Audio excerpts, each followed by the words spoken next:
Syria में पिछले कुछ दिनों से हिंसा बढ़ती जा रही है। सेना और पूर्व राष्ट्रपति बशर अल असद के समर्थकों के बीच ये झड़पें हो रही हैं, जिससे सैकड़ों लोग मारे गए हैं। अब इस हिंसा में 1000 से ज्यादा लोग अपनी जान गंवा चुके हैं, जो 2011 में शुरू हुए सीरियाई गृह युद्ध के बाद से सबसे बड़ी संख्या है। ये जानकारी सीरिया युद्ध पर नजर रखने वाली संस्था Syrian observatory for human rights ने दी है। संस्था के मुताबिक पिछले 2 दिनों में सुरक्षा बलों ने अलावी मुस्लिम समुदाय के 745 से ज्यादा लोगों को मार डाला है। इसके अलावा असद समर्थक 148 लड़ाके भी मारे गए हैं। वहीं सुरक्षा बलों के 125 जवानों की भी मौत हुई है। सीरिया में हिंसा का सिलसिला पिछले साल दिसंबर में हुए तख्ता पलट के बाद से और बढ़ गया है, जब बशर अल असद देश छोड़कर रूस भाग गए थे। इसके बाद सीरिया की सत्ता पर उग्रवादी संगठन हयात तहरीर अल शाम यानी कि HTS का कब्जा हो गया था। सीरियाई सरकार का कहना है कि असद के वफादार लड़ाकों ने सुरक्षा बलों पर हमला किया, जिससे हिंसा शुरू हुई। वहीं असद के समर्थक ये आरोप लगा रहे हैं कि सुरक्षा बलों ने रिहायशी इलाकों पर बमबारी की है। रिपोर्ट्स के मुताबिक झड़प उस समय शुरू हुई जब सुरक्षा बलों ने एक शख्स को गिरफ्तार करने की कोशिश की। इसके बाद सरकार ने लताकिया और टाटवर्स में भी भारी संख्या में सेना तैनात की और कर्फ्यू लागू कर दिया।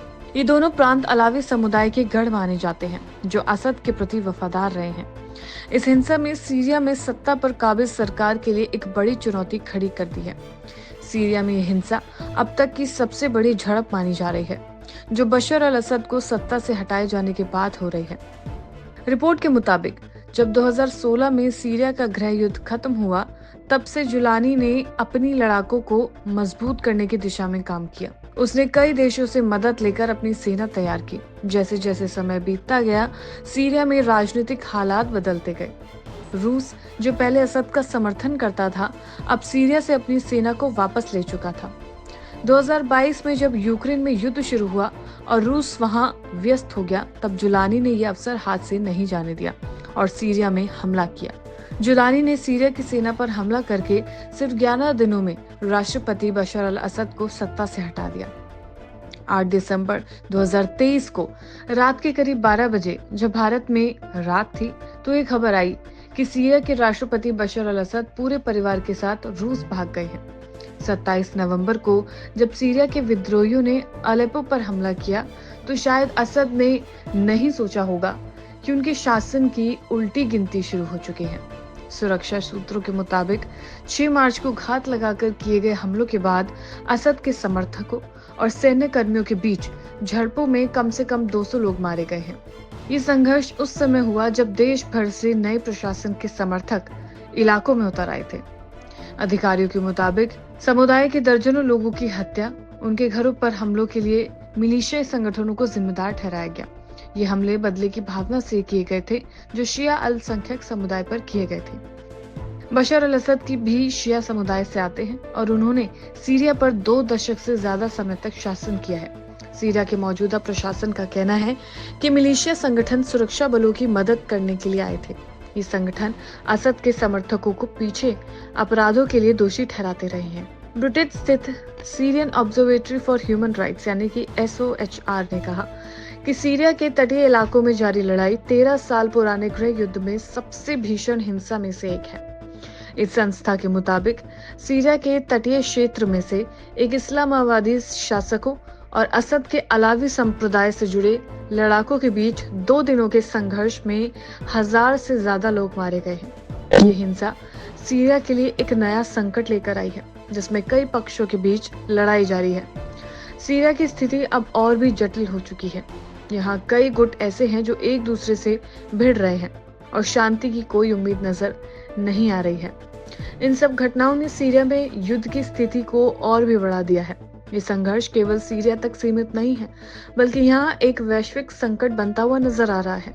क्षेत्रीय और अंतर्राष्ट्रीय शक्तियां भी सीरिया के अंदरूनी मामलों में इंटरफेयर कर रहे हैं, जिससे स्थिति और भी ज्यादा खराब होती नजर आ रही है। यहाँ एक ओर रूस और ईरान असद का समर्थन कर रहे हैं, वहीं दूसरी ओर अमेरिका और कई पश्चिमी देश विद्रोहियों का समर्थन कर रहे हैं। इसके रिजल्ट सीरिया के लोग भारी संकटों का सामना कर रहे हैं और इस युद्ध ने पूरी दुनिया को चिंता में डाल दिया है। सीरिया में हो रही ये हिंसा अब तक के सबसे बड़े संघर्षों में से एक है, जिसमें हजारों लोग मारे जा चुके हैं और लाखों लोग बेघर हो चुके हैं। ये संकट केवल सीरिया के लिए नहीं, पूरे मध्य पूर्व और दुनिया के लिए गंभीर समस्या बन चुका है। समय आ गया है कि दुनिया सीरिया में शांति स्थापित करने के लिए एकजुट हो और इस हिंसा को समाप्त करने के लिए ठोस कदम उठाए। अब देखा यह जा रहा है कि सीरिया में कई अलग अलग गुट बन गए हैं और अब उन गुट के अंदर लड़ाइयां होती नजर आ रही हैं। ये गुट आपस में भिड़ते हुए नजर आ रहे हैं, जिसका मतलब यही है कि सीरिया में हिंसा बढ़ती हुई नजर आ रही है।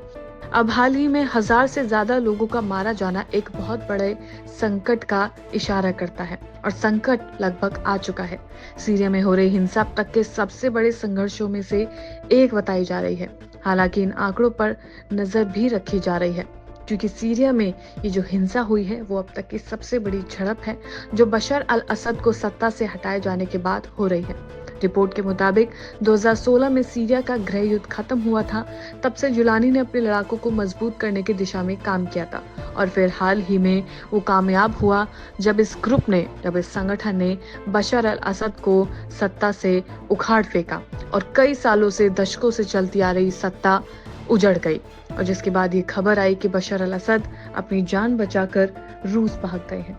लेकिन अब तक का जो लेटेस्ट अपडेट सामने आया है वो यही है कि 1000 से ज्यादा लोगों की मौत हो चुकी है।